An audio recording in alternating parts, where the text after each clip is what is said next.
तुलसी विवाह या प्रबोधिनी एकादशी, जिसे देव उठनी एकादशी के नाम से भी हम जानते हैं, इस एकादशी में किया गया भगवान शालिग्राम और तुलसी माता का पूजन बहुत सारा फल देने वाला है।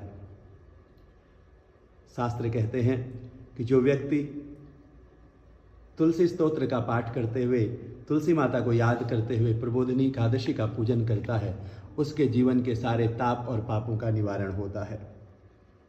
तुलसी का स्तोत्र कहते हुए शास्त्रों ने कहा, जगद्धात्री नमस्तुभ्यं विष्णुश्च प्रियवल्लभे यतो ब्रह्मदयो देवः सृष्टिस्थित कारिणी।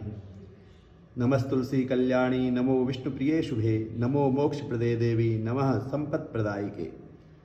माँ तुलसी का जो पूजन करता है प्रबोधिनी एकादशी के दिन और साथ में शालिग्राम भगवान का दर्शन करता है, उनके विवाह का संकल्प लेके तुलसी और शालिग्राम का सम्यक साथ में पूजन करता है, उसके जीवन के जन्मांतर पुण्यों का उदय होता है।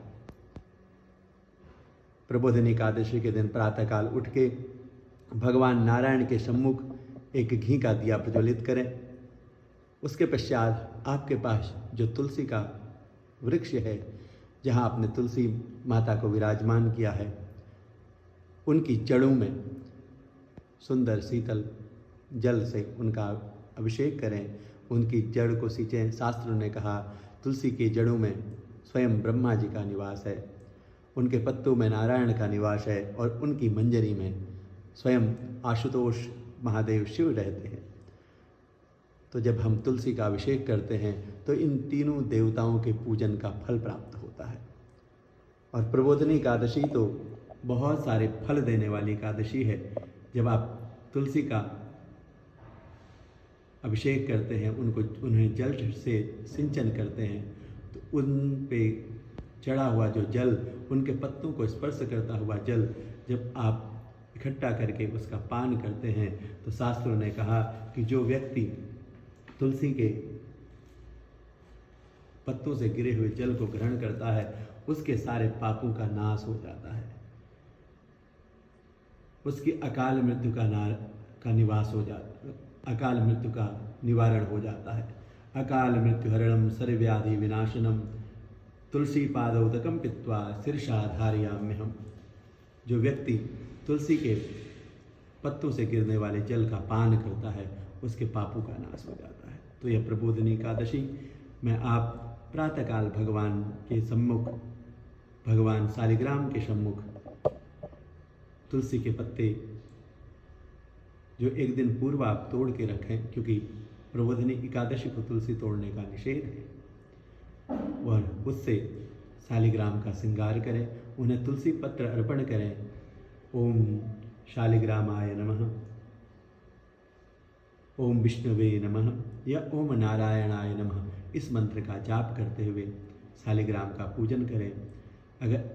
अगर संभव है तो आपके पास जो तुलसी का पौधा है, जहाँ तुलसी देवी आपकी विराजमान है, वहीं पर शालिग्राम को उनके साथ ही विराजमान करें। शालिग्राम और तुलसी का धूप दीप से पूजन करें, उन्हें धूप दिखाएं, उन्हें दीप अर्पण करें। उसके पश्चात जो आपने प्रसाद बनाया है वो भगवान को अर्पण करें और विशेष रूप से भगवान विष्णु के नामों का श्रवण करें। विष्णु सहस्त्र नाम या फिर ओम नमो भगवते वासुदेवाय या फिर शालिग्राम के मंत्रों का पाठ करने से प्रबोधिनी एकादशी का संपूर्ण फल प्राप्त होता है।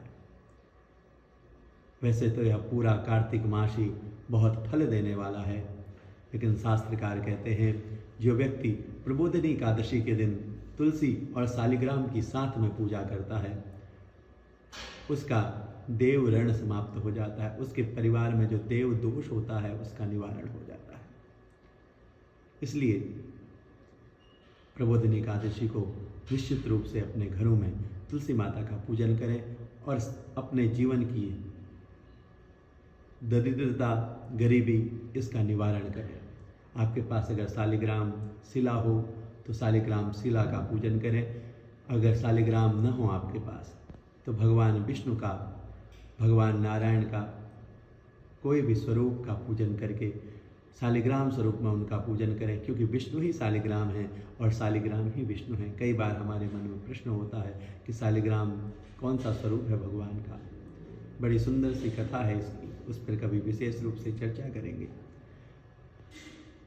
जिनके घर में शालिग्राम का पूजन हो, जिनके आंगन में तुलसी माता का पूजन हो और जिनके घर के पास हनुमान जी की ध्वजा फहरा रही हो, उनके जीवन में संकट नहीं आते।